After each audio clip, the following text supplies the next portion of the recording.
और आपके नॉलेज के लिए एक बात बता दूँ कि कोहिस्टर एन्क्लेव का जो पहला भी घर बना था, तो वो मेरी प्लानिंग पे ही स्टार्ट हुआ था। पहला घर। पहला घर जो किसी क्लाइंट ने बनाया था, ओके। ठीक है? तो वो उसकी प्लानिंग मैंने ही की थी। तो आपसे पूछना मैं ये चाहूँगा कि एक जो आर्किटेक्ट होता है, उसका कितना रोल हो सकता है एनवायरमेंटल या पोल्यूशन कंट्रोल में? तो अगर आप रिसर्च भी करें, अगर आप वीडियोज़ भी बना रहे हैं, तो आप देखें तो ग्रीन रूफ्स की तरफ भी बड़ा रुझान है। तो आप अपने घर का टेम्परेचर बहुत हद तक कंट्रोल कर लेते हैं। ग्रीन टेरेसेस बन रहे हैं, ग्रीन रूफ्स बन रही हैं। हमें एक्चुअली टेक्निकल डिटेल्स का पता नहीं है। हमने टेरेसेस को या छत को ग्रीन रूफ की तरफ टर्न कैसे करना है। लेकिन मेजॉरिटी जो बिल्डर्स हैं ना, सॉरी टू से, वो बिजनेस पॉइंट ऑफ व्यू से ही राइट। घर बना रहे हैं, कॉपी पेस्ट पे बिलीव करते हैं। लेकिन हमारे सराउंडिंग में ज़्यादातर बिल्डर वो हैं जो आपकी एक टर्म इस्तेमाल हो जाएगी, ठेकेदार। एक मिस्त्री ने 4 घर बनाए, 5वां घर अब वो बिल्डर कहलाना शुरू हो गया। अस्सलाम वालेकुम। मेरा नाम है मोहम्मद असद और आप देख रहे हैं असद लैंड होल्डिंग्स।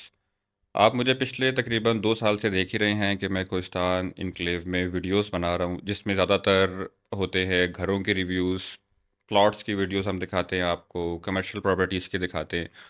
वक्तन फ़वक्तन मैं आपको एडवाइसेस देता रहता हूँ कि रियल स्टेट सेक्टर में क्या आपको करना चाहिए, क्या आपको नहीं करना चाहिए, क्या एक स्मार्ट इन्वेस्टमेंट हो सकती है और क्या एक गलत इन्वेस्टमेंट हो सकती है।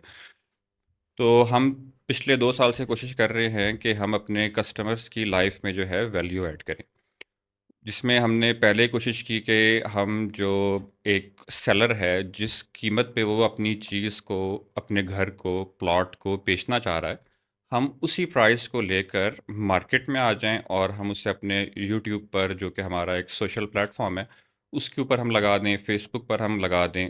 उससे होता ये था कि जो एक बंदा है जो चीज़ को ख़रीदने में इंटरेस्टेड है, तो घर बैठे हुए ही उसको चीज़ एक तो नज़र आ जाती कि क्या चीज़ मैं लेने जा रहा हूँ, और चीज़ की उसको एक्चुअल वैल्यू जो है वो भी समझ में आ जाती थी। क्योंकि जब आप घर में बैठे हुए होते हैं और जब आप मार्केट में निकलते हैं, 3-4 डीलर्स के पास आप जाते हैं, तो समटाइम्स ऐसा भी होता है कि एक ही प्रॉपर्टी का आपको 2-3-4 जगहों से डिफरेंट रेट जो है वो कोट हो रहा होता है। तो हम शुरू में ये कोशिश कर रहे थे कि हम इस तरह अपने जो है वो देखने वालों की और कस्टमर्स की लाइफ में वैल्यू ऐड करें कि हम उन्हें एक तो चीज़ जो है वो रियल टाइम विदाउट एडिटिंग अच्छी क्वालिटी में चीज़ उनको दिखा दें, और दूसरा हम उनको जो है वो उसकी एक्चुअल प्राइस जो है वो हम दिखा दें।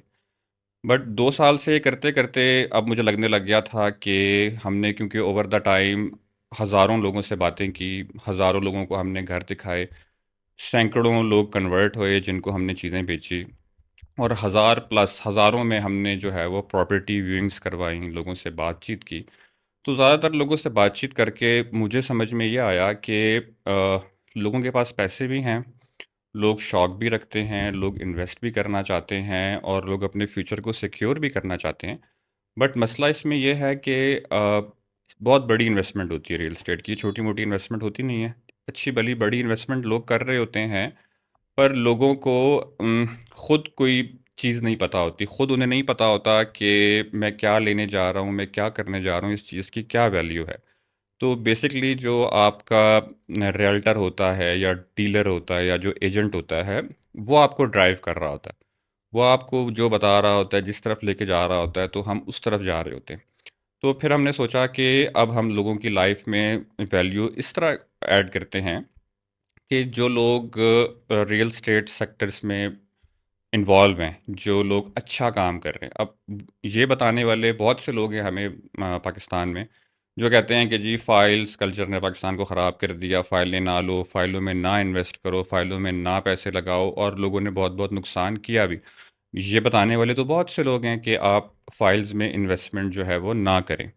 बट अब अगर फ़ाइल में इन्वेस्ट ना करें, तो करें क्या? रियल एस्टेट का काम तो करना है, अपना फ्यूचर भी बनाना है और अपने पैसे भी कहीं न कहीं पार्क करने हैं, जिसके लिए सबसे अच्छे ऑप्शन आपके पास पाकिस्तान जैसे मुल्क में एटलीस्ट रियल एस्टेट ही है। वैसे तो पूरी दुनिया में है रियल एस्टेट, बट दूसरे मुल्कों में हमें और भी ऑप्शंस मिल जाते हैं। बट पाकिस्तान में रियल एस्टेट ही है हमारे पास, जिसमें हम अपने पैसे जाके पार्क कर सकते हैं। पर लोगों को ये नहीं पता होता कि अब मेरे पास 30 लाख रुपए हैं तो मैं क्या करूं। लोगों के जहन में एक यही चीज़ आ रहती है कि मैं जो है वो फ़ाइल ले लेता हूं और फ़ाइल की ट्रेड कर लेता हूं। यही करते रहते थे लोग, पर उसमें हो गए लोग फेल, लोगों ने बड़ा सारा नुकसान किया। तो अब हमने आज से शुरू किया है ये पॉडकास्ट का सिलसिला। इसमें हम कोशिश करेंगे कि वीक में 1 दफ़ा आपके सामने हाज़िर हों या 2 दफ़ा हाज़िर हों, पर किसी ऐसे बंदे को लेके हाज़िर हों जो आपकी लाइफ़ में, जो आपकी रियल एस्टेट जर्नी में आपकी हेल्प कर सके।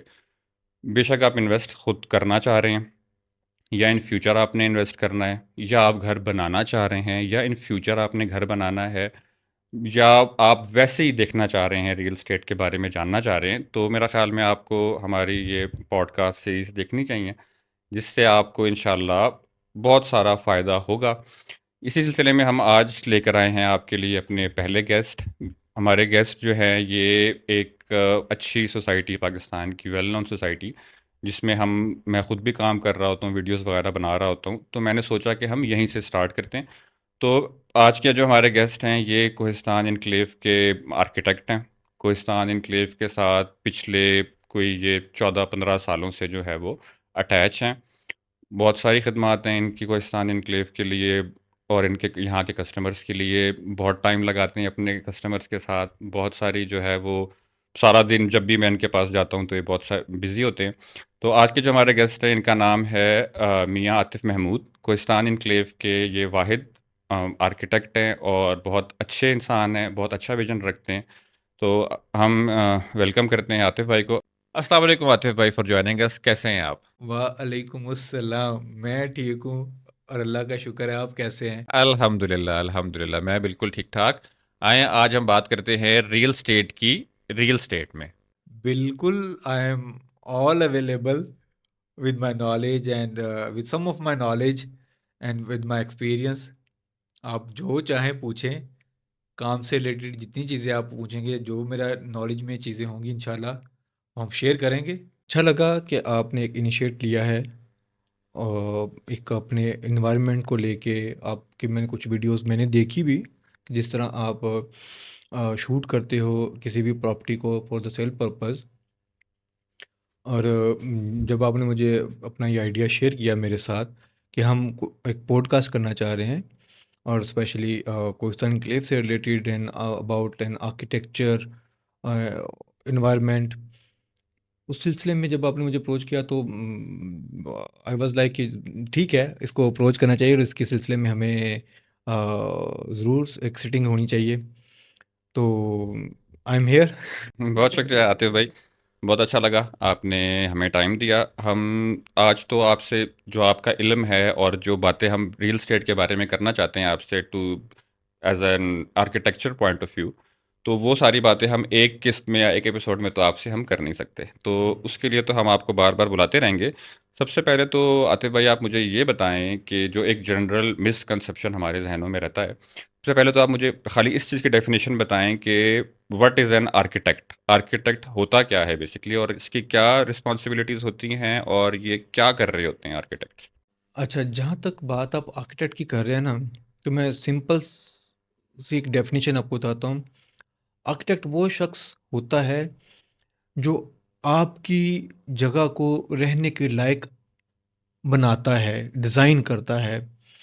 वो चाहे आप एक छोटा-सा घर बना रहे हैं या एक कनाल 2 कनाल या उससे बड़ा आप कोई फार्म हाउस बना रहे हैं। आपकी रिक्वायरमेंट के मुताबिक, आपकी लिविंग स्टैंडर्ड के मुताबिक और कुछ हमारे रूल्स एंड रेगुलेशंस होते हैं आर्किटेक्चर्स के, उनको मद्देनज़र रखते हुए एक लिवेबल स्पेस आपको डिज़ाइन करके देते हैं। उसमें आपका बजट भी होता है ऑब्वियसली, आपका एनवायरनमेंट भी होता है, आपका लाइफ़स्टाइल भी होता है। इन सब चीज़ों को मद्देनज़र रखते हुए एक आर्किटेक्ट आपको एक अच्छा घर, एक अच्छा ऑफ़िस, एक अच्छी कमर्शियल बिल्डिंग, आपके कम्युनिटी सेंटर्स, आपके रिलीजियस प्लेसेस, वो तमाम बिल्डिंग्स डिज़ाइन करके देता है जिनका ताल्लुक डायरेक्ट इंसान के साथ है। जहाँ पे वो उस इंसान ने काम करना है, रहना है, अपनी इबादत, अपनी रिलीजियस जो एक्टिविटीज़ हैं वो करनी है, या अपने से रिलेटेड उसकी कोई भी एक्टिविटी है। अब जिम्स हैं, बहुत सारी एक्टिविटीज़ इसमें इन्वॉल्व हो जाती हैं। तो आर्किटेक्ट आपकी ज़िंदगी को आसान करता है, आसान अल्फाज में कहा जाए तो। रहने वाली जो आपकी ज़िंदगी है, जिन इन्वायरमेंट में आपने रहना है, उसमें आसानियाँ पैदा करता है। ओके, ज़बरदस्त। अच्छा, अब मुझे थोड़ा-सा ये बताएँ कि एक जो अ, स्ट्रक्चरल स्ट्रक्चरल इंजीनियर होता है और एक आर्किटेक्ट होता है एंड देन फिर आता है एक इंटीरियर डिज़ाइनर। इन तीनों चीज़ों को थोड़ा-सा आप डिफरेंशिएट कर सकते हैं आम अल्फाज में, आम लोगों के लिए? अच्छा, आम लोगों के लिए अगर मैं इसको डिफ़ाइन करूँ ना, स्टार्ट करते हैं आर्किटेक्ट से। क्योंकि सबसे पहले कोई भी क्लाइंट अगर किसी घर बनाने के लिए, कोई भी बिल्डिंग बनाने के लिए जिस शख्स को अप्रोच करना चाहिए वो आर्किटेक्ट होता है। आफ्टर द प्लानिंग मतलब यू गॉट द प्लॉट, तो उसमें ऑब्वियसली आप जो भी उस लोकेलिटी की रूल एंड रेगुलेरिटी है, उसके मुताबिक आप जो भी बिल्डिंग डिज़ाइन करवाना चाहेंगे वो आर्किटेक्ट आपको करके देगा। अब आर्किटेक्ट आपकी बिल्डिंग की प्लानिंग को कंसिडर करता है, ओवरऑल एनवायरनमेंट को समझता है, इसमें जो आपकी साइट एनालिसिस हैं, उस खित्ते के रूल एंड रेगुलेशंस क्या हैं, वो किसी लोकल बॉडी में आ रहा है, किसी स्पेशल इदारे के सराउंडिंग में है, क्या पर्पस क्या है बिल्डिंग का, उसके अकॉर्डिंग आर्किटेक्ट आपको एक इंफ्रास्ट्रक्चर डिज़ाइन करके देता है, एक बिल्डिंग डिज़ाइन करके देता है। और लेटर ऑन फिर क्या होता है कि जब उस बिल्डिंग जब डिज़ाइन हो जाती है, तो उसके बाद स्ट्रक्चर इंजीनियर इन्वॉल्व होते हैं। स्ट्रक्चर इंजीनियर का जो होते हैं वो इसकी सारी बिल्डिंग का जो स्ट्रक्चर है, उसकी ड्यूरेबिलिटी है, उसकी स्ट्रेंथ है, और बिल्डिंग का जो इंफ्रास्ट्रक्चर उसको डिज़ाइन करते हैं कि समहाउ अब क्या होता है कि इस बिल्डिंग में इतना डेड लोड है, सस्टेन कैसे करेगी बिल्डिंग, उसकी फाउंडेशंस कैसी होंगी, कहाँ-कहाँ कैसे कॉलम्स आएँगे। मैं बेसिक चीज़ें बता रहा हूँ आपको। कहाँ कॉलम्स आएँगे, कहाँ पे आपको इनकी बीम्स होंगे, आपकी इसकी बिल्डिंग की स्ट्रेंथ कितनी होगी, कितने अरसे के लिए बिल्डिंग डिज़ाइन हो रही है, वो एक स्ट्रक्चर इंजीनियर का काम होता है, जो कि बिल्डिंग का स्ट्रक्चर डिज़ाइन करता है। और जहाँ तक बात आ जाती है इंटीरियर डिज़ाइनर की, तो इंटीरियर का मतलब भी विद इन द टेरिटरी, ठीक है? विद इन द टेरिटरी अब आप एक कमरे का इंटीरियर करें, पूरे घर का इंटीरियर करें, वो उसमें मटेरियल सिलेक्शंस आपकी आ जाती है, उसमें आपका बजट के अकॉर्डिंग आपने टाइल्स कैसी लगानी है, आपके कर्टन्स कैसे होने चाहिए, आपके वॉशरूम के डिज़ाइंस कैसे होने चाहिए। तो उसमें आपका टोटली बजट के मुताबिक आपके विद इन द हाउस आपकी जो लिविंग टेरिटरी है, आर्किटेक्ट्स के बाद जो प्लानिंग के बाद, स्पेस प्लानिंग के बाद, आर्किटेक्ट और स्ट्रक्चर डिज़ाइन के बाद, इंटीरियर डिज़ाइनर आपको आपके जो आपकी स्पेस है, चाहे वो ऑफ़िस है, घर है, उसका इंटीरियर डिज़ाइन करके देता है, आपके बजट के अकॉर्डिंग। और कोई भी थीम है, मॉडर्न है, कंटेम्परेरी है, आप मुगल थीम में जाना चाहते हैं, किसी भी थीम में आप अब जैसे अब हमारे यहाँ चनियोटी फर्नीचर भी होता है, ठीक है? हमारे यहाँ मॉडर्न फर्नीचर भी है। हम क्लासिकल इंटीरियर में भी जाते हैं, हम मॉडर्न इंटीरियर में जाते हैं, तो उसके अकॉर्डिंग इंटीरियर डिज़ाइनर आपको आपके घर का इंटीरियर डिज़ाइन करके देते हैं। इसमें जो इंटीरियर डिज़ाइनर फिर क्या होता है कि आपको आपकी स्पेस डिज़ाइन करके देता है, जिसमें आपने फर्दर आपने रहना है या आपने कोई काम करना है, आपके टेरिटरी के अंदर की स्पेसेस डिज़ाइन करके देते हैं इंटीरियर डिज़ाइनर। अच्छा, आते हुए बाकी सवाल जवाब टेक्निकल तो आपसे होते ही रहेंगे इंशाल्लाह। सबसे पहले तो आप मुझे थोड़ा-सा अपने बारे में बताएँ कि आखिरकार क्यों बन गए आर्किटेक्ट आप? कैसे बने? किसने कहा आपको आर्किटेक्ट बन जाओ? किस चीज़ ने आपको इंस्पायर किया? थोड़ा-सा पहले अपने बारे में तो बताएँ आप। अच्छा, ये भी बड़ा मज़ेदार सफ़र रहा है मेरा। कोहिस्तान एन्क्लेव को जॉइन करने वाला सफ़र बड़ा मज़ेदार ऐसे रहा, जैसा कि मैंने आपको बताया कि मैं अपनी डिग्री कंप्लीट करने से पहले ही क्योंकि जॉब स्टार्ट कर दी हुई थी, और एक लाहौर की फ़र्म है, वहाँ पे मैं एज़ एन आर्किटेक्ट जॉब कर रहा था। और 2009 में मैंने वहाँ से रिज़ाइन कर दिया था, उस फ़र्म से, फॉर सम रीज़न्स। तो लेकिन मेरा वहाँ पे इतना अच्छा एक्सपीरियंस रहा, डिफरेंट प्रोजेक्ट्स के ऊपर काम करने को मिला वहाँ पे। हम रात 12-12 बजे तक बैठ के वहाँ पे काम करते थे, तो काम को एन्जॉय करते थे। टू बी वेरी ऑनेस्ट, हमें ये नहीं लगता था कि भई हम ओवरटाइम लगा रहे हैं, हम यहाँ सिटिंग क्यों कर रहे हैं, यहाँ हमारी तो इतनी सैलरी नहीं है, तो हम इतना अपना टाइम इन्वेस्ट क्यों कर रहे हैं। नॉट जस्ट मी, बाकी के कलीग्स भी। वो बहुत ज़्यादा हम वहाँ पे डेडिकेटेडली काम करते थे, जिसका फ़ायदा फिर मुझे थ्रू आउट अपने करियर में हो रहा है। शॉर्ट टाइम में वहाँ पे इतना हम लोगों ने एक्सपीरियंस गेन कर लिया कि वो बेनिफिशियल रहा बहुत ज़्यादा तमाम के लिए। वहाँ से जितने भी एम्प्लॉयज़ निकले उस फर्म से, वो प्रोफेशनली बड़ा अच्छा काम कर रहे हैं मार्केट में। अब ये हुआ कि 2009 में मैंने रिज़ाइन कर दिया उस फर्म से, और एक और फर्म है, उनकी हाउसिंग सोसाइटीज़ भी हैं लाहौर में, उनको जॉइन कर लिया। और फिर क्या हुआ कि मीनवाइल कोहिस्तान इनक्लेव का एक कोहिस्तान ग्रुप का एक अपना होटल है टेक्सला में, रॉयल सन्स के नाम से। तो उसकी इंटीरियर के लिए उस फर्म को अप्रोच किया जहाँ मैं रिज़ाइन कर चुका हुआ था। तो उन्होंने बड़ा अच्छा इंटीरियर करके दिया रॉयल सन का। और फिर लेटर ऑन, क्योंकि फिर इन्होंने अपनी सोसाइटी भी लॉन्च की हुई थी कोहिस्तान एन्क्लेव के नाम से, कोहिस्तान ग्रुप ने। तो उस सोसाइटी को पहले किसी एक और आर्किटेक्ट ने उनके मॉडल हाउसेस डिज़ाइन किए हुए थे। लेकिन फिर उसी फर्म ने इनके कोहिस्तान एन्क्लेव के मॉडल हाउसेस को रीडू किया, रीडिज़ाइन किया, सारी प्लानिंग को चेंज किया और हाउसेस को रीडिज़ाइन किया। अब हुआ ये कि उसी कंपनी से मेरा एक एक्स कलीग ने कोहिस्तान ग्रुप को ज्वाइन कर लिया। और मीनवाइल 2011 में मैं अपना थीसिस करके क्लियर हुआ, तो मैं जॉब से रिज़ाइन कर दिया था मैंने दूसरी फर्म से भी जहाँ पे मैं कर रहा था अपना थीसिस क्लियर करने के लिए। तो जॉब से मैंने रिज़ाइन कर दिया, और रिज़ाइन करने के बाद मेरी अपनी कलीग से सलाम दुआ हुई। तो मैं उसने बताया कि यार मैं इस फलां एरिया में हूँ। तब तक टू बी वेरी ऑनेस्ट मैंने टेक्सला वाकड का नाम नहीं सुना हुआ था कि भाई ये भी हमारे कोई हिस्से हैं। रावलपिंडी इस्लामाबाद का सुना हुआ था। फिर मेरे दोस्त ने फिर कहा कि लेकिन जो थे ये बुद्धा यूनिवर्सिटी, कंधारा सिविलाइजेशंस की बाकियात के बारे में पता था। तो मैंने कहा यार मैं वो विज़िट करना चाहता हूँ ना। तो कहता यार आ जाओ मेरे पास आ जाओ। तो मैं उससे मिलने के लिए यहाँ पे आया था। तो मीनवाइल जो कोहिस्तान के जो हेड्स थे उनसे मुलाकात हुई। हाजी सलाउद्दीन साहब अल्लाह पाक उन्हें जन्नत नसीब करे। वो एक विजनरी शख्स थे। अ, हम सब उनके मरहून मिन्नत हैं। वो उनकी एक वाइब भी अलग थी हाजी सलाउद्दीन साहब की ना। तो उनसे मुलाकात हुई तो उन्होंने कहा कि आप हमें ज्वाइन कर लें। इसी तरह, और मैं चाह रहा था कि मैं आउट स्टेशन कुछ अरसा गुजारना चाह रहा था। और I want to explore myself. तो मैंने विद इन नो सेकेंड, शायद मेरा यहाँ पे रिस्क लिखा हुआ था, इनके साथ ज्वाइनिंग थी, तो मुझे डिसीजन लेने में टाइम ही नहीं लगा। और एक अच्छा प्लेटफॉर्म मिल रहा था मुझे प्ले करने के लिए, इंडिपेंडेंटली प्ले करने के लिए, एक्सप्लोर करने के लिए।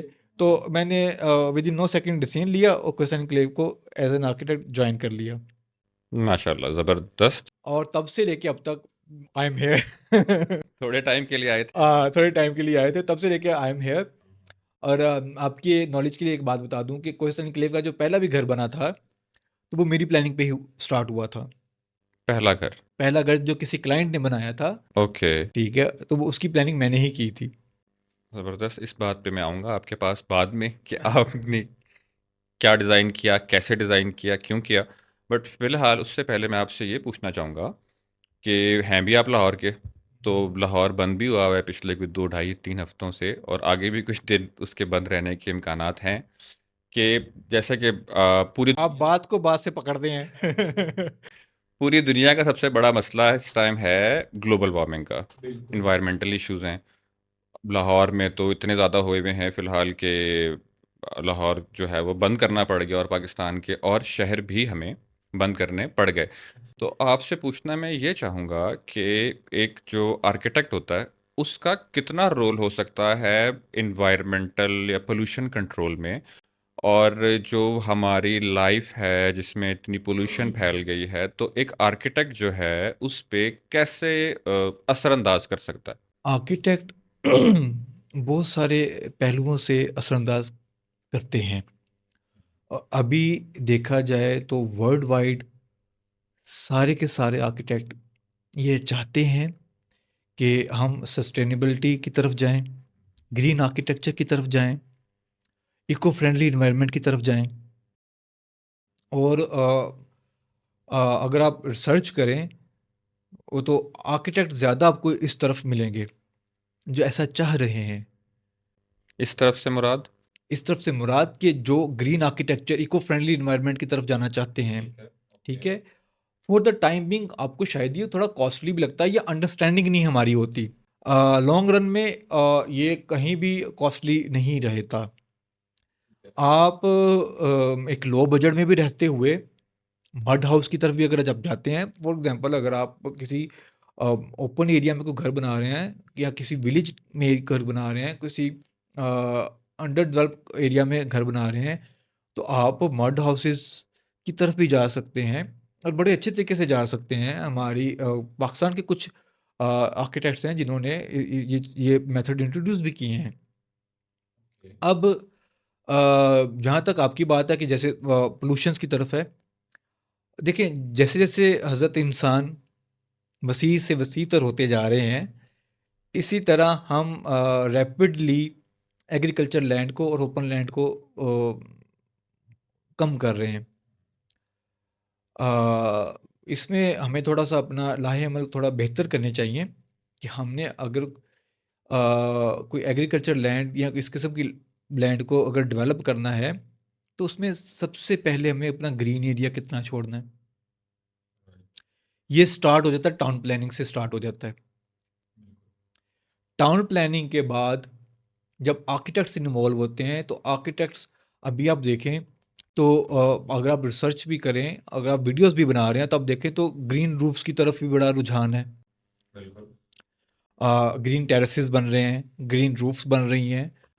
उससे मुराद ये है कि जब आप अपने छत के ऊपर प्लांटेशंस कर लेते हैं तो आप अपने घर का टेम्परेचर बहुत हद तक कंट्रोल कर लेते हैं, क्योंकि हमें वार्म टेम्परेचर ज़्यादा डिस्टर्ब करता है इंस्टेड ऑफ कोल्ड। ठीक है। और हमें इशू भी ग्लोबल वार्मिंग से है। ठंड से शायद इतना इशू हमें नहीं है, हम वो कंट्रोल कर लेते हैं somehow within the territory, मतलब इन्वायरमेंटली नहीं, विद इन द टेरिटरी।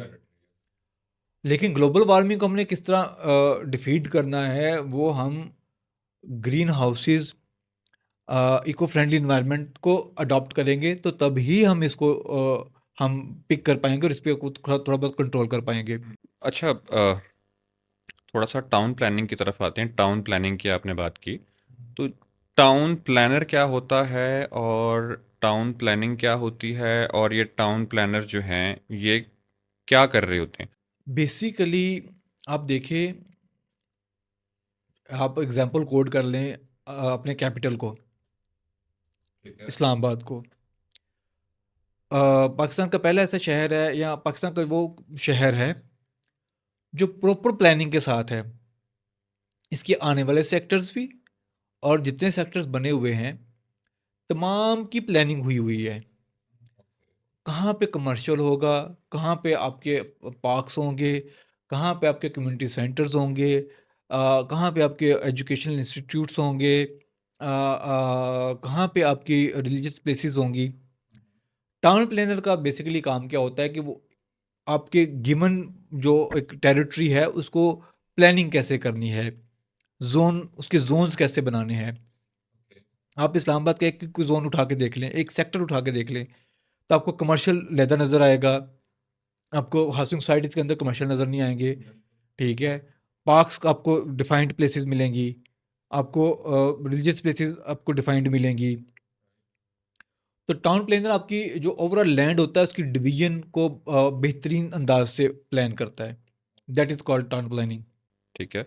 अच्छा आतिफ भाई, क्योंकि आपने ग्रीन रूफ की बात की अभी, और ग्रीन रूफ के साथ मेरा एक्सपीरियंस इस तरह का है कि कुछ क्लाइंट्स को हमने मतलब हम कोई बात हुई हमारी इस तरह की कि करते करते हम इस टॉपिक पर आए, और ज़्यादातर लोग रिलेक्टेंट होते हैं इस चीज़ के ऊपर कि हम अपनी छत के ऊपर मिट्टी डाल के घास लगाने के हक में नहीं हैं। पानी आएगा इसमें, कल को हमारे घर में डैम्पनेस होगी, पानी आएगा, क्योंकि मैं तो इस चीज़ में एक लेमैन हूँ। मैं किसी बंदे को टेक्निकल बातों में या टेक्निकल तरीके से शायद नहीं समझा सकता कि यार आप, क्योंकि अगर आपके घर में लॉन नहीं है तो कहीं ना कहीं तो आपको ग्रीन स्पेस चाहिए जहाँ पे आप बैठ के अपना टाइम गुजार सकें।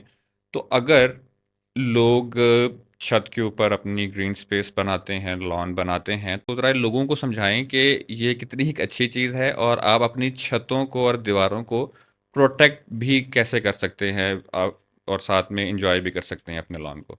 अच्छा, इसको ना मैं बड़े सिंपल तरीके से आपको बयान करता हूँ। हमें एक्चुअली टेक्निकल डिटेल्स का पता नहीं है। हमने टेरेसेस को या छत को ग्रीन रूफ की तरफ टर्न कैसे करना है। सिर्फ इतनी सी बात आप अपने समझ लें, या अपनी ऑडियंस को आप बेहतर समझते हैं आपकी ऑडियंस को, क्योंकि आप ऑलरेडी वीडियोस करते हैं, कि आपने ड्रेनेज के पॉइंट्स लाजमी देने हैं। श्योर, सारी बात है। एक्सेसिव जो वाटर है आपकी ग्रीन रूफ के अंदर, जो ज़्यादा पानी, चाहे आपने पानी लगाया है पौधों को या रेन वाटर है, अभी तो वो कांस्टेंट रेनिंग भी नहीं होती जैसे हमारे बचपन में हुआ करती थी। अगर वो जो भी है, लेकिन उसमें आपने उसको उसको बनाना कैसे है ग्रीन रूफ को, इसमें सबसे पहले आपने अपनी स्लैब को सिक्योर करना है। उसमें वाटरप्रूफ मेम्ब्रेन आती हैं, केमिकल्स भी होते हैं, केमिकल्स की लेयर्स होती हैं, वो कर सकते हैं। उसके बाद इंसुलेशंस उसमें इंस्टॉल की जाती हैं। इसमें बताऊँ क्या होता है, कि आप पूरी की पूरी छत को ग्रीन नहीं कर देते।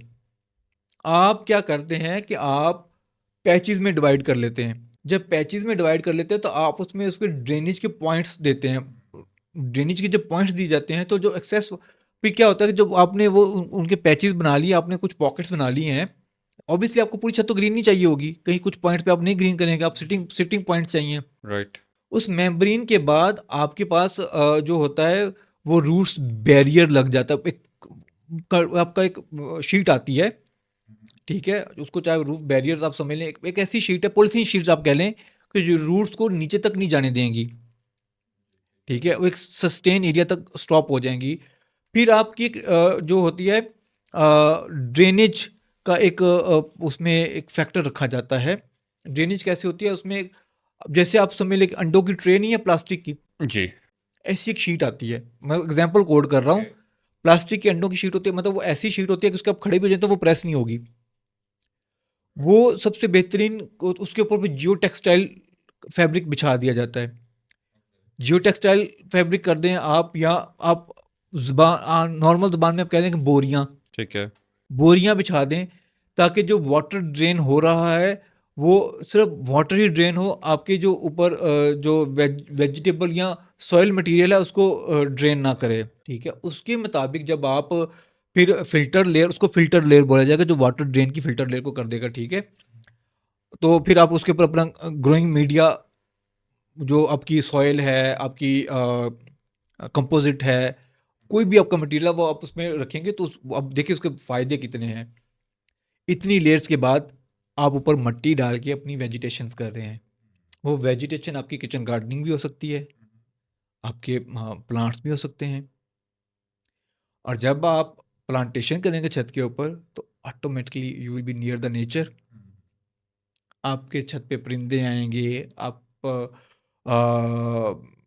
इंसेक्ट्स को देखेंगे, खुश रहेंगे। खुश रहेंगे, और डेफिनेटली जो अच्छे आपका जब प्लांटेशन में आप नेचर के पास होते हैं, आप ऑक्सीजन लेवल आपका अच्छा होगा, और आपकी पॉजिटिव वाइब्स भी आपके सराउंडिंग में होगी। अभी तो आप देखें कि आप बहुत सारे ऐसे प्लांट्स भी हैं, मैं थोड़ा सा बात को इंडोर प्लांट्स की तरफ भी लेके जाऊंगा, जी, बिल्कुल ठीक। जो आपका मूड्स पे भी डिपेंड करते हैं। वो आपके आपके प्योरीफायर के तौर पे आपको आपके घर के एनवायरनमेंट को रखते हैं। आप जैसे स्नेक्स प्लांट्स हैं, इससे बहुत सारे प्लांट्स हैं जो इंडोर मनी प्लांट्स है। आप पॉजिटिव एनर्जीज घर में रखते हैं और आपकी एयर को प्योरीफाई करते हैं। तो इंडोर प्लांट्स भी बहुत ज़्यादा फायदेमंद हैं। रूफ गार्डनिंग के साथ साथ आपको इंडोर प्लांटेशन की तरफ भी जाना चाहिए। अच्छा, आतिफ भाई, थोड़ा सा इस चीज़ से ना रिलेटेड मेरे जहन में एक सवाल और आया, क्योंकि जब मैं छत के गार्डन के बारे में सोचता हूँ और जब घर के अंदर प्लांट्स के बारे में आप सोचते हो, तो आपको बड़ी एक रिलैक्सिंग सी वाइब आती है, आपको बड़ी एक एंटी डिप्रेसेंट वाइब आती है, ठीक है? इसी से रिलेटेड मैं आपसे सवाल ये करूँगा कि आप मुझे ये बताएँ कि एक घर के अंदर जो कलर स्कीम्स होती हैं, जो कलर स्कीम होती है, वो कितनी मैटर करती है? क्योंकि अक्सर ऐसे होता है कि लेट्स से एक 7 मरले का घर है, उसमें मैं एंटर होता हूँ तो कार पोर्च में डिफरेंट टाइल लगी हुई होती है, दरवाज़ों का कलर होता है साथ में। मैं अंदर जाता हूँ तो पैशियो में एकदम से कलर्स चेंज हो जाते हैं। सीढ़ियों पे डिफरेंट मार्बल लगा हुआ होता है। एक ड्राइंग रूम में एक किस्म की टाइल लगी हुई होती है और टीवी लॉन्च की डिफरेंट होती है और दोनों कमरों की डिफरेंट होती है और डिफरेंट कलर की सीलिंग्स होती हैं और ये सारा कुछ होता है। तो मैं ये देखता हूँ कि घर हम बनाते हैं ज़ाहिर है सुकून लेने के लिए।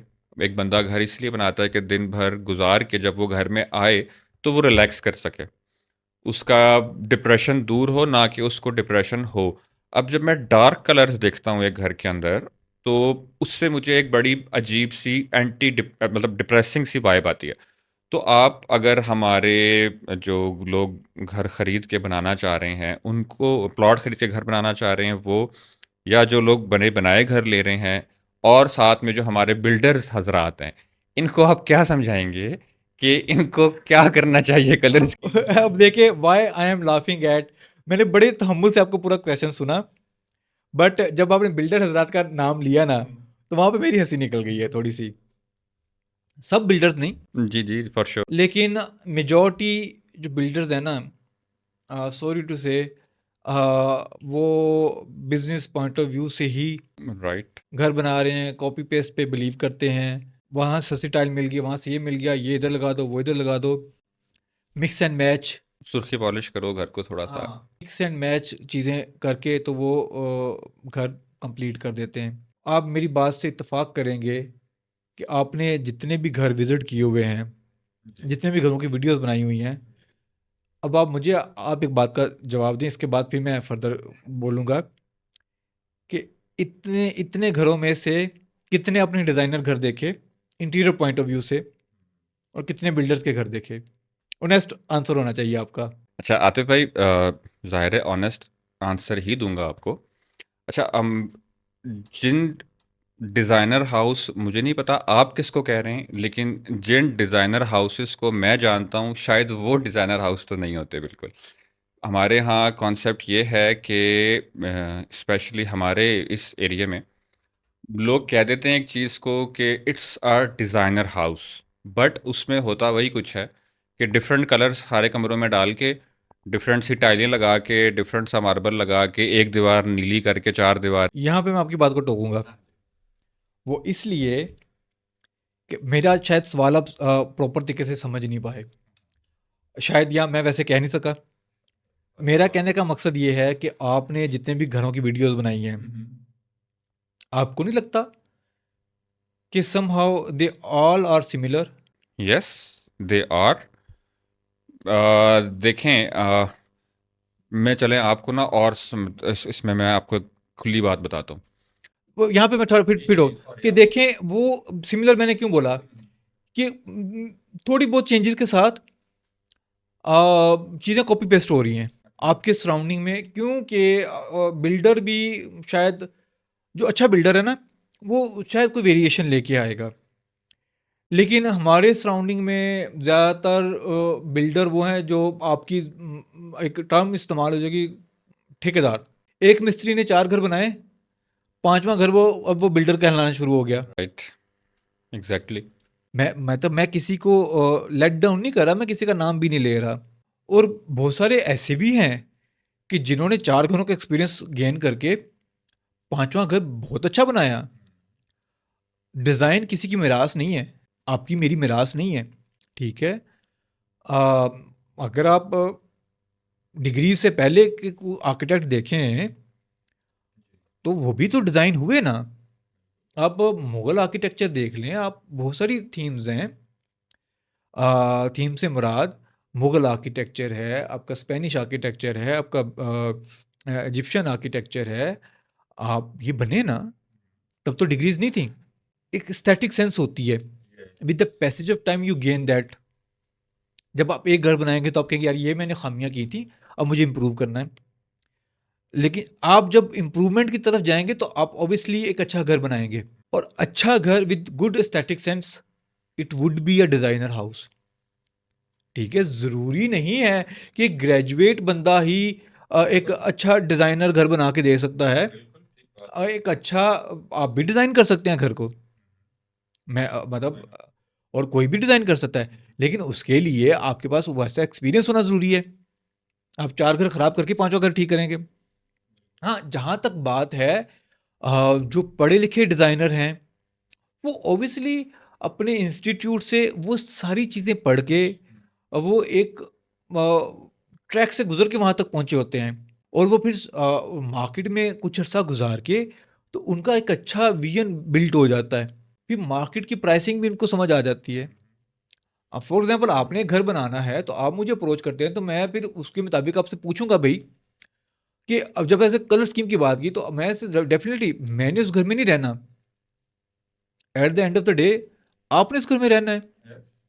अब मैं आपके घर के अफ़राद की डिटेल पूछूँगा कि कितने लोगों ने इस घर में रिहाइश पज़ीर होना है, उनका बच्चे कितने हैं, बच्चों की ऐज क्या है, बुज़ुर्ग कितने हैं, बुज़ुर्गों की ऐज क्या है, आपकी अपनी क्या चॉइसेस हैं, आपको कलर कौन से ज़्यादा अट्रैक्ट करते हैं, उसके मुताबिक पूरा फिर इंटीरियर डिज़ाइन होता है। तो अब आप एक मतलब उसको उस तरह लेके चलेंगे तो ऑब्वियसली आपकी चीज़ें अच्छी होंगी।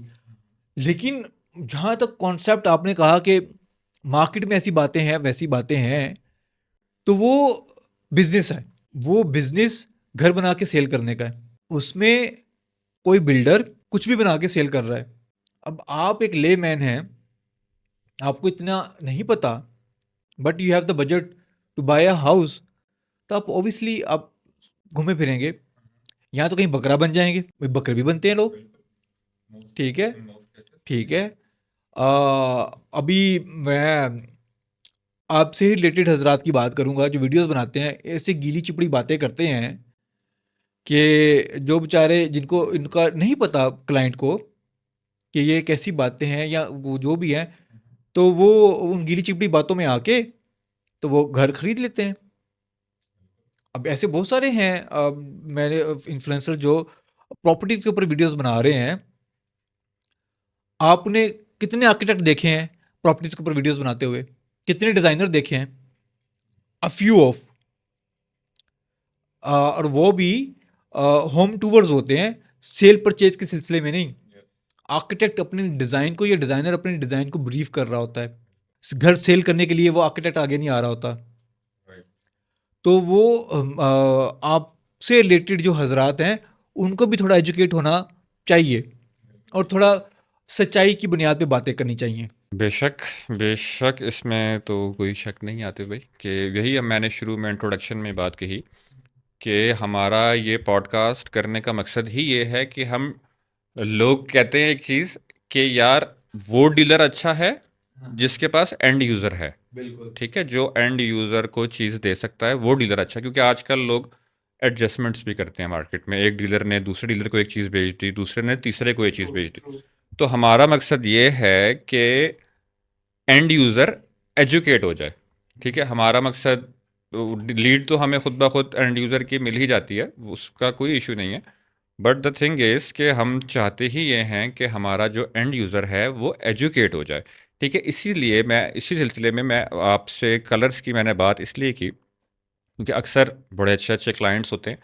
अक्सर मैंने ऐसी ख़वातीन देखी हैं जो एक घर के बारे में इतना नॉलेज रखती हैं कि शायद एक मर्द नहीं रखता उतनी नॉलेज, जो मार्केट में घूम रहा है, जो आगे पीछे अब फिरता है, देखिए दिखता है। ना, ख़वातीन हैं, उनको होम मेकर बोला जाता है। जो ख़ातून खाना हैं वो उनको होम मेकर बोला जाता है और मोस्ट ऑफ़ द टाइम हमारे घरों में, तमाम के घरों में ख़वातीन घर को सँभालती हैं और they are doing very good. They are the interior designers. या दे आर अब हमारी जनरेशन में या जो भी है, आप घरों से निकल के घरों में जा रहे हैं ना, बेहतर से बेहतर की तरफ जा रहे हैं।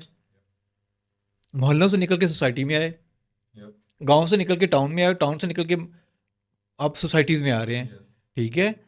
तो आप इवॉल्व कर रहे हैं। इवॉल्व होने के साथ-साथ आप नॉलेज गेन कर रहे हो, आप अ, जिद्दत में आ रहे हो। तो ऑब्वियसली अब सेंस डेवलप्स हो रही हैं, लोग डिज़ाइन को समझते हैं लोग। जी, अच्छा, इसके बाद बात मैं पूरी ये कहना चाह रहा था कि अक्सर ना मैंने ख़वातीन से ये सवाल सुना, मर्दों से नहीं, ख़वातीन से, कि उनका कहना ये होता था कि भाई ऐसा क्यों होता है, या आप सारे घर ऐसे क्यों दिखाते हैं जिसमें इतने सारे कलर्स होते हैं, कि डिफरेंट डिफरेंट कलर्स की टाइल्स हैं, डिफरेंट डिफरेंट कलर की सीलिंग्स हैं। कहने का मकसद ये है कि ख़वातीन इस बात को फिर भी समझती हैं कि इतने सारे कलर्स, इतने ज़्यादा कंट्रास्ट मैं घर में नहीं देखना चाहता या नहीं देखना चाहती। अगर अब आप आजकल के दौर में अगर हम दुनिया में सबसे अच्छे घर या सबसे अच्छा आर्किटेक्ट आज के दौर में अमेरिकन घरों के लोग मिसाल देते हैं ना हर चीज़ पे, यार अमेरिकन घर हो, अमेरिकन घर हो। ये भी अब मैं सीधी-सी बात बताऊँ ना आपको, तो ये वीडियो बनाने वालों का कसूर है, ठीक है?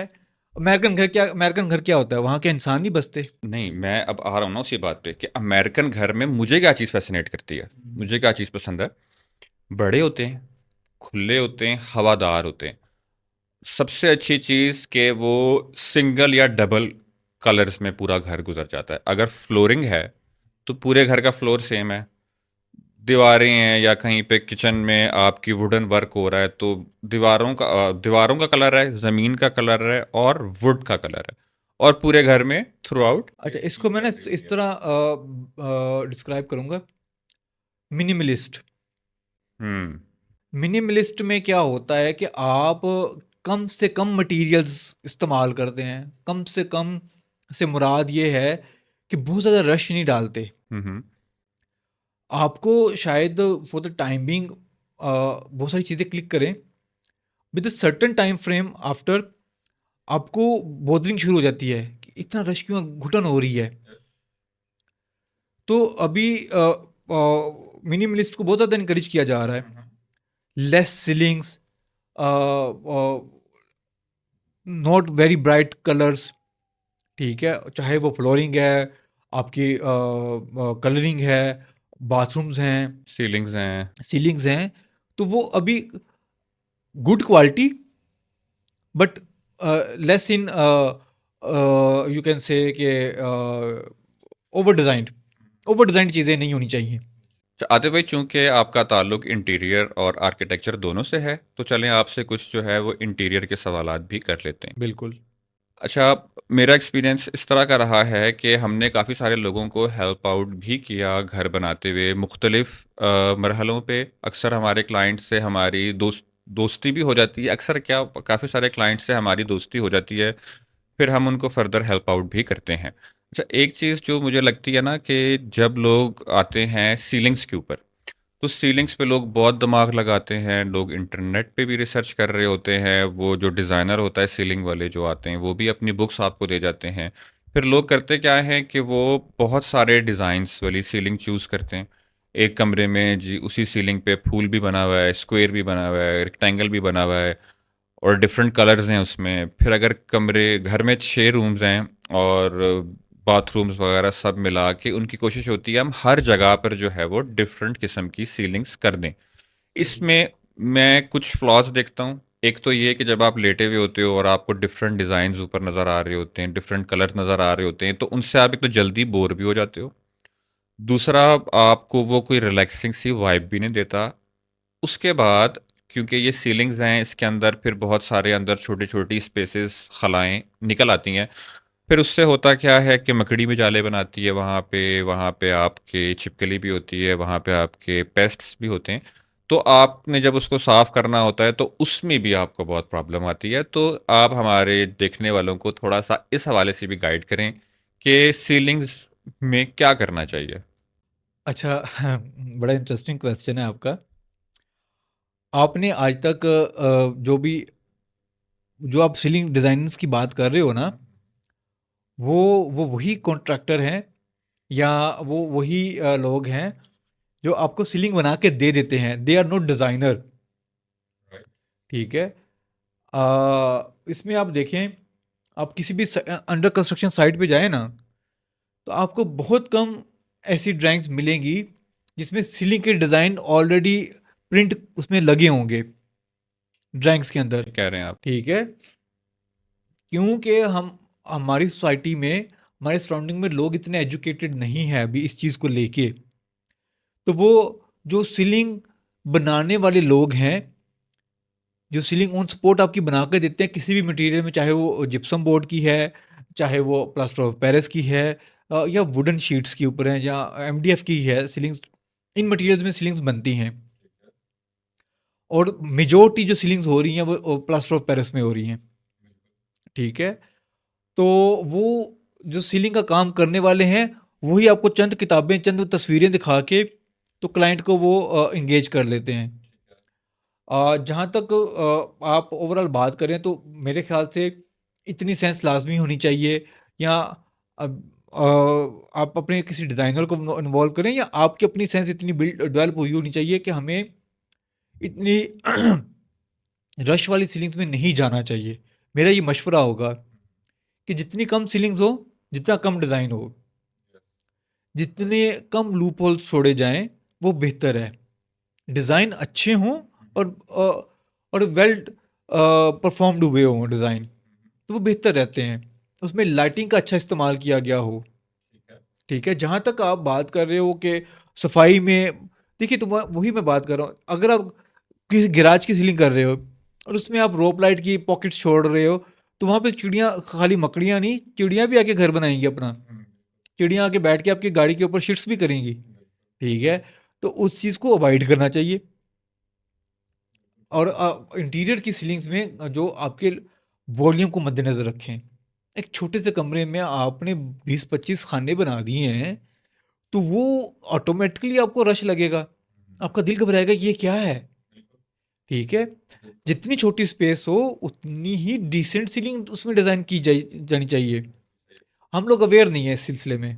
और इसी तरह कलर कलर कलर आपकी ज़िंदगी का मेन हिस्सा है। कलर थेरेपीज़ होती हैं। आप जैसे कहते हैं कि सुबह-सुबह उठ के आप ग्रीनरी को देखेंगे तो आपकी आँखें अच्छी रहती हैं, मतलब आपकी आँखें हेल्दी रहती हैं। तो इस तरह विदिन द हाउस आपकी कलर्स की स्कीम्स ऐसी होनी चाहिए कि आप उससे दिल कुताए ना आपका। रिलैक्सिंग होनी चाहिए, सूदिंग होनी चाहिए। आपको ब्रॉडर विजन आना चाहिए, छोटा घर भी बड़ा घर लगे। अब आप उसको बिल्कुल डार्क कर देंगे, रेड कलर दे देंगे, एक्सट्रीम रेड कलर दे देंगे, तो उसमें आप देखेंगे कि आपको तो चंद दिनों के बाद, चंद घंटे बाद आपका दिल घबराना शुरू हो जाएगा। अच्छा आतिफ भाई, थोड़ा सा आप कोहिस्तान इनक्लेव की तरफ आते हैं। सिर्फ नॉट ओनली कोहिस्तान इनक्लेव, ऐसी बहुत सारी अच्छी वेल नोन सोसाइटीज़ हैं पाकिस्तान की, नाम शायद ना भी लें तो खैर है, जिसमें होता ऐसे है कि हम उसमें बनाते हैं रो हाउसेस, मतलब कि same front elevation, uniform front elevation. तो मुझे आप ये बताएं कि इस चीज़ को करने का, अब ज़ाहिर है अब इतनी बड़ी बड़ी सोसाइटीज़ अगर कर रही हैं तो शायद इसका हम एज्यूम करते हैं फ़ायदा ही होता होगा। तो आप मुझे ये बताएं कि इस चीज़ का क्या फ़ायदा है, क्योंकि ये भी एक बहुत फ्रीक्वेंटली आस्क्ड क्वेश्चन है जो हमसे हमारे क्लाइंट्स करते हैं। तो इस चीज़ का क्या फ़ायदा है? इसका बहुत सारे फ़वायद हैं सेम एलिवेशंस के। इसको कहा जाता है रो हाउसिंग स्कीम। इसमें सबसे पहला जो इसका फ़ायदा है वो एस्थेटिक अपील है, यूनिफ़ॉर्म्ड अपील है, कि आपको तमाम घर एक जैसे यूनिफ़ॉर्म्ड डिज़ाइन्ड नज़र आते हैं, और खूबसूरत लगते हैं वो। एनवायरनमेंट में बड़ी खूबसूरती से एडजस्ट हो रहे होते हैं। स्काईलाइन बड़ी अच्छी नज़र आती है आपको उसमें, ठीक है? और एक सेंस ऑफ कम्युनिटी भी आपको नज़र आती है कि आपको सिमिलरली चीज़ें नज़र आ रही होती हैं। अभी थोड़ी बहुत वेरिएशंस के साथ लोग प्ले कर लेते हैं, कलर स्कीम्स के साथ कर लेते हैं, ठीक है। लेकिन बिल्डिंग फॉर्म जो उसमें यूनिटी आ रही होती है ना, वो बड़ी खूबसूरत नज़र आ रही होती है। जैसा कि हमारे कोस्टल एनक्लेव में भी है, और बहुत सारी नॉन सोसाइटीज़ में भी ऐसा ही है। और कुछ सोसाइटीज़ में तो उन्होंने सेम थीम को मद्देनज़र रखते हुए 2 से 3 एलिवेशन भी इंट्रोड्यूस किए हुए हैं, कि अगर ये नहीं तो ये कर दें आप, लेकिन रहना अपने इन 3 में बाउंड रहना है आपने। तो ये होता है। फिर ईज़ी टू मेंटेन होती हैं चीज़ें। बनाने वाले के लिए भी आसानी होती है। ऑलरेडी 4 घर बने हुए हैं, 5वें घर बनाने में उसकी मुश्किल नहीं होगी। ना कॉन्ट्रैक्टर को, ना बिल्डर को, और ना क्लाइंट को। ऑलरेडी अंडरस्टैंडिंग होती है उसकी कि भाई मेरा घर बन कैसा रहा है देखने में, ठीक है? ये होता है, और ये फास्टर कंस्ट्रक्शन हो जाती है। कोई नई चीज़ आप बना रहे होंगे, तो obviously it will take time. और आप एक कम्युनिटी बेस्ड चीज़ें कर रहे हैं, आप रो हाउसिंग की तरफ कर रहे हैं, आप स्टैटिकली एक सिमिलैरिटीज़ में जा रहे हैं, तो वो जल्दी बिल्ड हो जाएगी ऑब्वियसली। तो टाइम रिड्यूस हो जाता है इसमें। जब जब टाइम रिड्यूस हो जाता है तो ऑब्वियसली इसमें फिर आप इम्प्रूवमेंट ज़्यादा रहती है, करेक्शन ज़्यादा रहती है, सेफ्टी फैक्टर ज़्यादा रहते हैं। और शायद मुझे इसमें ये भी लगता है कि जिस तरह हमारे यहाँ पाकिस्तान में मोस्टली सोसाइटीज़ में ऐसे होता है कि एक घर की दीवार दूसरे घर की दीवार से अटैच होती है, बीच में कोई जगह नहीं होती है हमारे पास, ऐसा सच कोई लॉन या कोई चीज़ नहीं होती है। तो जब एक फर्स्ट लुक या फर्स्ट इम्प्रेशन जो आपका सब घरों पे पड़ता है, अगर तो वो सिमिलर आपको नज़र आ रहे हैं तो लुक्स गुड। अच्छा आदित्य भाई, पर्सनली जो आपके ऑफ साइज प्लॉट्स हैं ना, मुझे तो बहुत पसंद है कि अगर इनके ऊपर घर बनाया जाए तो एलिवेशन के साथ भी थोड़ा सा आप प्ले अराउंड कर सकते हैं, थोड़ा सा घर में लॉन भी छोड़ सकते हैं, अंदर घर को अपनी मर्ज़ी से कस्टमाइज़ कर सकते हैं, बहुत सारी छोटी बड़ी extra spaces, stores, ventilation spaces, OTS, बहुत सारी चीज़ें ऐसी हैं जो हमें ऑफ साइज में मिल जाती हैं। बट अनफॉर्चुनेटली लोगों को हमें बहुत इस चीज़ की उनमें कह लें कि आप अवेयरनेस की कमी है शायद। हमें उन्हें बहुत बताना पड़ता है, और बल्कि आपके कोहिस्तान इनक्लेव में ऑफ साइज प्लॉट्स किसी ने शायद इतने ना लोगों को दिए हों जितने के मैं लोगों को ऑफ साइज प्लॉट्स यहाँ पर दे चुका हूँ। तो आप थोड़ा-सा लोगों को और अवेयर करें कि व्हाई ऑफ साइज़ प्लॉट और ऑफ साइज़ प्लॉट क्यों लोगों को ले लेना चाहिए, और कोई ख़ास इसका ड्रॉबैक है नहीं, ज़्यादा फ़ायदे हैं। जहाँ तक आप बात कर रहे हो ना कि कस्टमाइज़ करने की, तो वो तो आप रेगुलर को भी कस्टमाइज़ कर सकते हो। इंटरनली प्लानिंग सारी अकॉर्डिंग टू क्लाइंट रिक्वायरमेंट होती है, ठीक है? एलिवेशन हमारी यूनिफ़ॉर्म है, और कुछ जो गवर्नमेंट के बायलॉज़ हैं, लोकल कम्युनिटी के बायलॉज़ हैं, उसको मद्देनज़र रखते हुए, कुछ सोसाइटी के अपने बायलॉज़ होते हैं, उनको मद्देनज़र रखते हुए इंटरनली प्लानिंग आप टोटली चेंज कर सकते हो।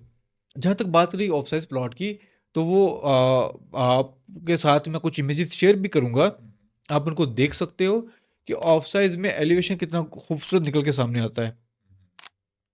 एक तरफ तो आपका फिक्स्ड एलिवेशन हो गया, जो सोसाइटी का अपना एलिवेशन है, उसकी एक्सटेंशन के साथ उसी को कंटिन्यू करते हुए आप किस तरह उसको एनहांस कर सकते हो, वो एक अच्छा डिज़ाइनर बड़े बाखूबी तरीके से उसको रीडू कर सकता है और उसको डिज़ाइन कर सकता है। और ऑब्वियसली उसमें क्योंकि आपका कॉर्नर प्लॉट होता है, off size plot mostly corner आ रहे हैं, तो उसमें आपकी वेंटिलेशन अच्छी हो सकती है, डिज़ाइन अच्छा हो सकता है, स्पेसेस अच्छी निकल सकती हैं। To be very honest, I would prefer off size plot over the regular plot.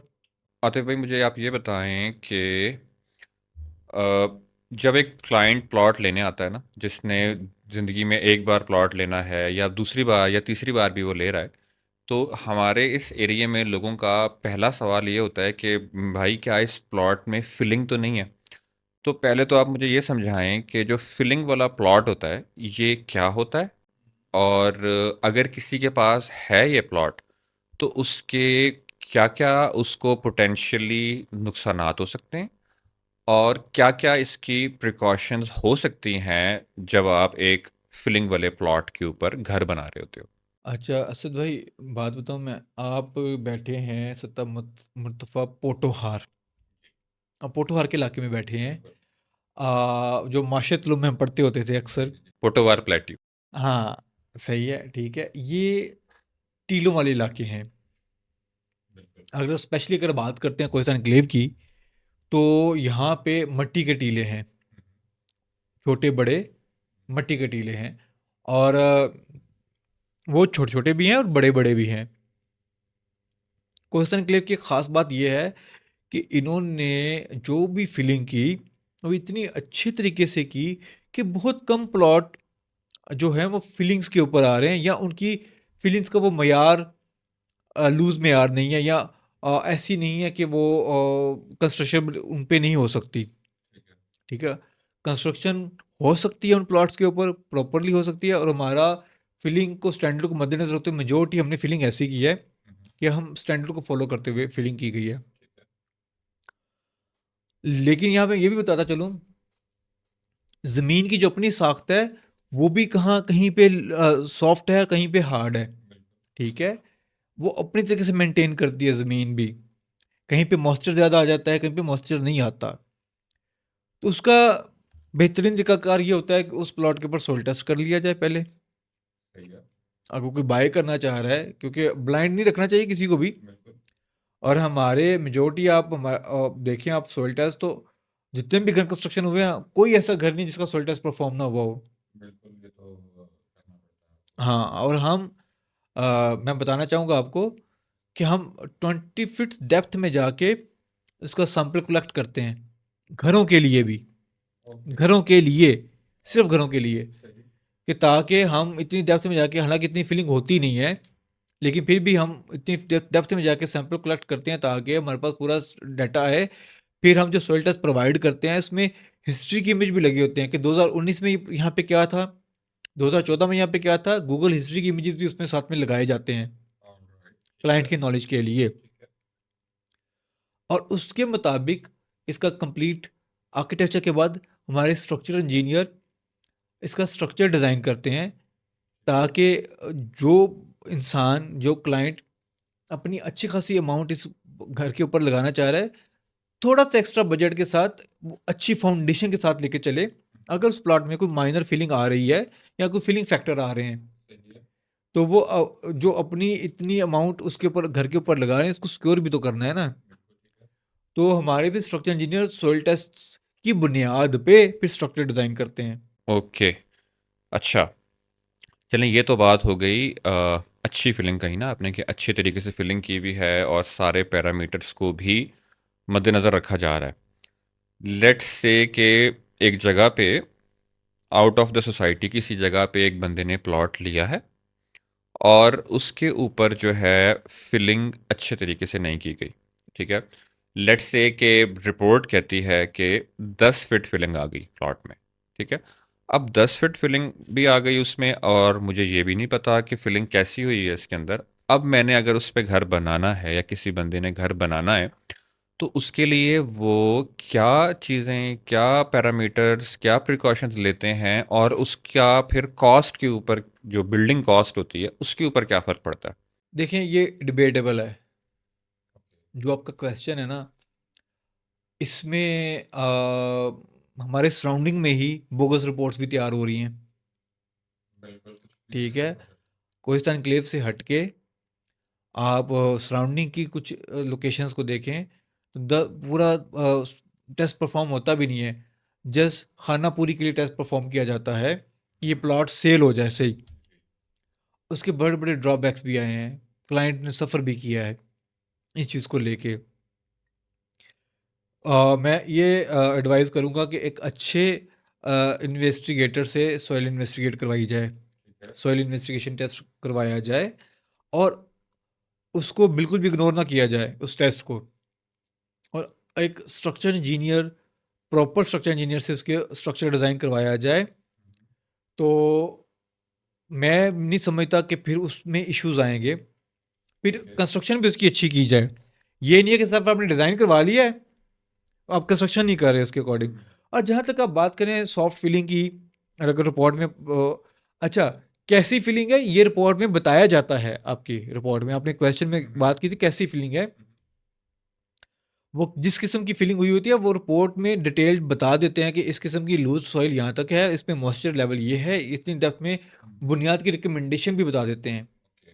अब और बहुत सारे केसेस में वो बता देते हैं कि इसमें आपका बेड आएगा, पूरी राफ्ट आएगी, या आप इसमें ग्रेवल डाल के उस पर फाउंडेशन रखें, या फिर सम केसेस में फिर जो होता है कि वो आपको बेसमेंट की रिकमेंडेशन दे दी जाती है फॉर द सेफर साइड, कि आप इतनी डेप्थ में जाके बुनियाद रखेंगे रखेंगे, जैसे फॉर एग्जाम्पल 10 फुट की आप बात कर रहे थे, तो फिर आप 10 फुट से बुनियाद उठा के लेके आएंगे तो वो डेड आपकी स्पेस है, तो why not another space within your house कि आप उसको इस्तेमाल कर सकें। एग्जैक्टली। तो भी उसमें उस केस में बेसमेंट की रिकमेंडेशन कर दी जाती है। ओके। पर उसकी ज़्यादा कॉस्ट में आपकी फिर वो ऑब्वियसली फिर देखें, कॉस्ट क्या ज़्यादा इंपॉर्टेंट है, कि जितनी पैसे आप लगा रहे हैं उनको सेव करना ज़्यादा इंपॉर्टेंट है, या उनको बर्बाद कर देना इंपॉर्टेंट है? ऑब्वियसली सेव करना। तो फिर क्या होता है कि आप अपने बजट के according basement plus ground floor कर लेते हैं, फिर आप पैसेजेस में आप उसकी, या कुछ फेजेस में आप कंस्ट्रक्शन कर लेते हैं।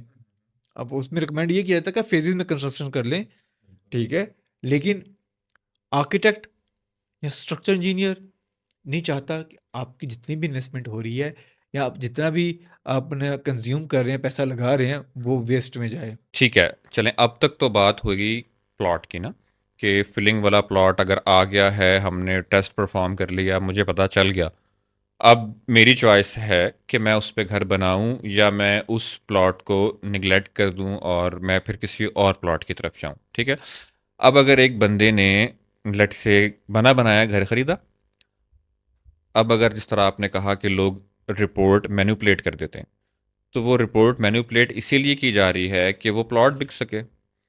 अगर उसी प्लॉट पे किसी बंदे ने घर बना दिया, ठीक है, और उसके प्रिकॉशन उसने नहीं लिए या लिए भी घर बना दिया, अब साल बाद 1.5 साल बाद जलजला आया या ज़्यादा बारिश हुई और वो घर जो है वो सेटल डाउन हो जाता है, दब जाता है थोड़ा सा, या जिसको देसी ज़ुबान में कहते हैं कि सांस लेता है घर। अगर वो सांस ले लेता है और आपका स्ट्रक्चर जो है वो अपनी जगह छोड़ देता है, ऐसा हमारे पास केसेस आए हैं, लोगों ने मेरे से रब्ता किया, लोगों ने हमें अपनी ये जो है वो चीज़ ज़ाहिर की कि हमारे साथ ये प्रॉब्लम आया है सराउंडिंग एरिया में। सराउंडिंग एरियाज में, नॉट इन कोस्टान के लिए फॉर श्योर, सराउंडिंग एरियाज में। बट अगर एक बंदे को ये इशू आ गया, उसका घर दब गया, अब वो बंदे का जो करोड़ 1.5 करोड़ लगा हुआ था, अब उसको वो कैसे सेव करे, अपने घर को मजीद नीचे जाने से कैसे बचाए। अब बेसिकली बताऊँ क्या होता है, जो भी अच्छी सोसाइटी होती है ना, वहाँ पे एक डिपार्टमेंट है, बिल्डिंग कंट्रोल डिपार्टमेंट। वो इन सारी चीज़ों को इंश्योर करता है, कंस्ट्रक्शन को इंश्योर करता है, स्पेशली इंफ्रास्ट्रक्चर को। वो बिल्डिंग को देखता है कि बिल्डिंग का स्ट्रक्चर जो डिज़ाइन दिया गया है उसके मुताबिक हो रहा है कि नहीं हो रहा है। तो मैं अपनी कोस्टा एन्क्लेव की बात बता रहा हूँ आपको कि हमारे यहाँ एक प्रॉपर ऐसा डिपार्टमेंट है जो इन सब चीज़ों को इंश्योर करता है, स्पेशली स्ट्रक्चर को, फाउंडेशंस को और बिल्डिंग के बायलॉज को। जो आप बात करें सराउंडिंग एरियाज़ की, तो वहाँ पे इश्यूज़ हैं। इसके लिए देखिए, लोगों का फेयर होना बहुत ज़रूरी है किसी के साथ। और जो इस किस्म के केसेस होते हैं, तो वो उसकी नौइयत देखी जाती है कि इसकी कंडीशन क्या है। अनटिल उसको इन्वेस्टिगेट नहीं किया जाएगा, तो मैं एडवांस में भी कुछ नहीं बता सकूंगा आपको कि वो किस स्टेज पे क्यों ऐसा हुआ ना। उस वो उसकी उसके बैकअप पे क्या ऐसी चीज़ें हुई थी, उसकी कहाँ कोलैप्स हुए हैं ड्यूरिंग कंस्ट्रक्शन। जब तक उसको प्रॉपर इन्वेस्टिगेट नहीं किया जाएगा, तो ज़ुबानी कलाम में इसके ऊपर क्वेश्चन आंसर नहीं हो सकते ना। प्रिकॉशंस तो भी बाद में लिए जा सकते हैं, स्ट्रक्चर इंजीनियर को इन्वॉल्व किया जा सकता है उसमें। रीडू क्या किया जाए, कैसे उसको, हाँ, उसको सेव किया जाए, किस कंडीशन में है। आइदर वो रिपेयर हो भी सकता है कि नहीं हो सकता, डिपेंड करता है इसकी इन्वेस्टिगेशंस के ऊपर। पर क्या ऐसे चांसेस हैं कि इस तरह का केस अगर किसी घर में है जो थोड़ा बहुत दब गया है या सेटल डाउन हो गया है, तो क्या उसमें ऐसे चांसेस होते हैं कि उस घर को उस पॉइंट पे रिपेयर किया जा सके? भाई इसमें एक बात ये है, अगेन उसकी इन्वेस्टिगेशन पे डिपेंड करता है। सेकेंडली, वहाँ कुछ चीज़ें हैं कि उनको हम देख के उसको रिपेयर की तरफ कुछ चीज़ें एडिशनल्स करके उसको हम सस्टेन कर सकते हैं। लेकिन टोटली डिपेंड करता है कि हमारे पास अभी कोई भी ऐसे फिगर्स नहीं है ना, किसी की रिपोर्ट सामने नहीं पड़ी हुई इस वक्त, किसी स्पेसिफिक घर को लेके ये बात नहीं कर रहे, जनरल बात कर रहे हैं। तो जनरल बात का जनरल आंसर ये होता है कि उस डिपेंड करता है कंडीशन के ऊपर कि कैसी उस घर की कंडीशन है और हम उसको किस तरह ट्रीट कर सकते हैं। केमिकल्स भी हैं। केमिकल से मुराद ये है कि हम जब कॉलम्स को, उसकी बुनियाद को दोबारा से देखना है। अभी कमर्शियल में सब ये अफोर्डेबल है। बहुत सारी कमर्शियल बिल्डिंग्स को रिस्टोर भी किया जाता है, उनकी उनकी बुनियादों के साथ भी उनको ट्रीट किया जाता है, उनके कॉलम्स के साथ भी उनको स्ट्रेंथ भी दी जाती है। फॉर एग्जांपल कहीं पे कोई कॉलम कोलैप्स कर रहा है, तो उसको स्ट्रेंथन किया जाता है। उसको एक तरीकाकार होता है इसको स्ट्रेंथन करने के लिए। तो उसके मुताबिक उसको स्ट्रेंथन भी किया जाता है, स्लैब्स को भी स्ट्रेंथन किया जा सकता है और एक्स्ट्रा बीम्स भी डाले जाते हैं। कमर्शियल बिल्डिंग में ऐसा पॉसिबल और किया भी जाता है, ठीक है? अब तो प्रॉपर लोग इसको एज़ ए प्रोफ़ेशन लेके भी चल रहे हैं इस चीज़ को, बिल्डिंग रिस्टोरिंग को करते हैं, ठीक है? जहाँ तक रेज़िडेंशियल बिल्डिंग की बात है, तो न्यूली कंस्ट्रक्टेड हाउस को जब अगेन क्योंकि जो भी ये छोटे कॉन्ट्रैक्टर्स होते हैं, जो ठेकेदार होते हैं, वो उस प्रिकॉशंस को मद्देनज़र नहीं रखते बिल्डिंग बनाते हुए जल्द से जल्द उसको सेल करने की कोशिश करते हैं और जो घर सेल कर रहा होता है, जो बाय कर रहा होता है, वो प्रॉपर इन्वेस्टिगेट भी नहीं करता इस चीज़ को लेके। जब फिर कॉन्सिक्वेंसेस बाद में देखने को मिलते हैं कि क्या इश्यूज़ हो रहे हैं, क्या इश्यूज़ नहीं हो रहे। तो अगेन जब तक उसके ऊपर प्रॉपर इन्वेस्टिगेशन नहीं होगी टाइम से पहले उसको हम कुछ भी नहीं कह सकते। चलिए आते हुए काफ़ी टाइम हमने आपका ले लिया। अभी ज़रा एंडिंग की तरफ आते हैं। आखिरी सवाल आपसे मैं करता हूँ। हमारे ख़ास तौर पे इस खित्ते में और बल्कि सिर्फ इस खित्ते में नहीं, मैं समझता हूँ कि पाकिस्तान में एक बहुत बड़ा मसला है जिसको हम कहते हैं डैम्पनेस का, हाउस डैम्पनेस या वॉल डैम्पनेस, जिसको हम आम देसी ज़ुबान में सेम कहते हैं, जिसका ज़ाहिर है हमारी दीवारों पे भी नुकसान हो रहा है। हमारी दीवारें भुरती हैं, कलर गिरता है, कलर बार बार आपको कराना पड़ता है। बट सबसे ज़्यादा जो इसके आपको वो हेल्थ के नुकसानात हैं कि आपको रिस्पायरेटरी काफ़ी सारे मसले हो जाते हैं, इसमें आपको लंग्स के इशू इसमें आ जाते हैं। तो मुझे ये बताएं कि ये डैम्पनेस या जो सेम है आखिर आती क्यों है? क्या लोग घर बनाते हुए कोई ऐसी गलती करते हैं जिसकी वजह से सेम आ जाती है, या ये कोई ज़मीन का फॉल्ट है, या ये कोई ऐसी चीज़ है कि जिसको आप घर बनाते हुए अगर प्रिकॉशन लो, उस चीज़ की ट्रीटमेंट करो, तो आप उसको ठीक भी कर सकते हैं? अच्छा, ये बड़ा वैलिड क्वेश्चन है आपका।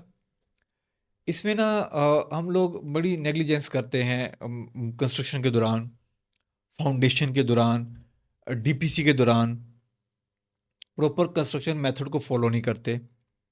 जो और बहुत सारे कॉन्ट्रैक्टर्स को पता भी नहीं हो, क्योंकि वो ठेकेदार से मिस्त्री से ठेकेदार, ठेकेदार से वो अपने आप को कॉन्ट्रैक्टर कहना शुरू कर देते हैं। वो स्टडीज़ ही नहीं करते और ड्राइंग्स को फॉलो ही नहीं करते। ड्राइंग्स में इंस्ट्रक्शंस दी होती हैं, स्ट्रक्चर ड्राइंग्स में भी और आर्किटेक्चर ड्राइंग्स में भी ये इंस्ट्रक्शंस दी जाती हैं। और जहाँ तक मुझे नॉलेज है, तमाम के तमाम आर्किटेक्ट और स्ट्रक्चर इंजीनियर्स इस चीज़ का इंफॉर्मेशन देते हैं ड्राइंग्स के अंदर। अब इसमें कुछ गिनी चुनी चीज़ें हैं कि आपने डीपीसी लेवल पे उसको डीपीसी क्यों कहा जाता है? इसको डीपीसी कहा जाता है कि इसमें डैम्प प्रूफ कोर्स एक लेयर होती है तमाम दीवारों के नीचे, उसका प्रोवाइड करना बहुत ज़रूरी है। उसकी कुछ चीज़ें होती हैं, उसको फ़ॉलो करना बहुत ज़रूरी होता है। वो कभी टाइम लगा तो डिस्कस करेंगे, जब कंस्ट्रक्शन मेथड के ऊपर हम लोग जाएँगे, तो वो कभी आप मुझे दोबारा बुलाएँगे तो हम इस चीज़ को ज़रूर डिस्कस करेंगे। फिर एक तो जो बिल्डिंग को हम वाटरिंग करते हैं ना, वो हम फीस बिल्ला पानी समझ के करते हैं। इतना पानी लगाते हैं, इतना पानी लगाते हैं कि आपके घर के अंदर एक अलहदा से पॉन्ड बनना चाहिए, ठीक है? उसमें भी हम क्या कहते हैं कि एक दफ़ा सारा पानी लगा दो, बाकी सारा दिन पानी ना लगाना पड़े, और ऐसा ही होता है।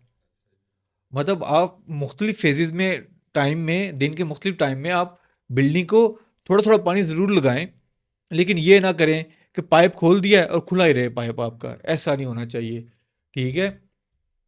और सेकंडली फिर आपका जो सबसे ज़्यादा आप हाउस के अंदर जब आप पाइपिंग कर रहे हैं, प्लम्बिंग का काम कर रहे हैं, स्पेशली आप जब वाटर सप्लाई का काम कर रहे हैं, तो उनकी पाइपिंग बड़ी अच्छी तरीके से होनी चाहिए। उनकी जो सील्स हैं वो प्रॉपर पैक्ड होनी चाहिए। और फिर प्रेशर पंप के साथ उनके टेस्ट लगने चाहिए कि कहीं से लीकेज तो नहीं हो रहा। कोई कोई पॉइंट्स आपके दीवारों के अंदर आ रहे हैं, ठीक है? तो जो प्रेशर पंप आप लगा के आप उनकी लीकेज का टेस्ट लगाएँगे, तो वो वहाँ पानी शो होना शुरू हो जाएगा, तो उसको रिपेयर लाज़मी करें। दूसरी बात, अच्छी क्वालिटी के पाइप इस्तेमाल करें। मैं कोई ब्रांड का नाम नहीं लूँगा, लेकिन मार्केट में अच्छे पाइप्स हैं। अब इस तरह तीसरी चीज़ हो कि ड्रेनेज का जो सिस्टम है ना, वो बेहतर डिज़ाइन होना चाहिए। डिज़ाइन के बाद डिज़ाइन तो बेहतर होता ही होता है, कोई के लिए तो प्रॉपर आपको एमबीपी की ड्राइंग्स प्रोवाइड करता है। स्टैंडर्ड डिज़ाइन तमाम क्लाइंट को प्रोवाइड की जाती हैं। उसमें तमाम इंस्ट्रक्शंस मेंशन्ड हैं और प्रॉपर कंसल्टेंट डिज़ाइन करते हैं एमबीपी की ड्राइंग्स। लेकिन ड्यूरिंग कंस्ट्रक्शन इसका ख्याल नहीं किया जाता। उत्थे होदी बना दो, मैं अब लोकल लैंग्वेज में बात, उत्थे होदी बनाती, उत्थे होदी बनाती, उत्थे बना दी।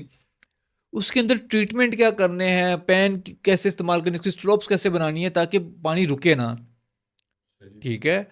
तो अपनी ड्रेनेज के सिस्टम को बेहतर डिज़ाइन किया जाए, ठीक है। और जहाँ तक भी बात है आपकी रूफ़ की, तो रूफ़ में भी ऐसे मटेरियल, ऐसे मार्बल, ऐसे चिप्स इस्तेमाल की जाए कि जो, और ऐसी स्लोप दी जाए कि रेन वाटर खड़ा ना हो, और जब स्लोप अच्छी होगी तो पानी बह जाएगा।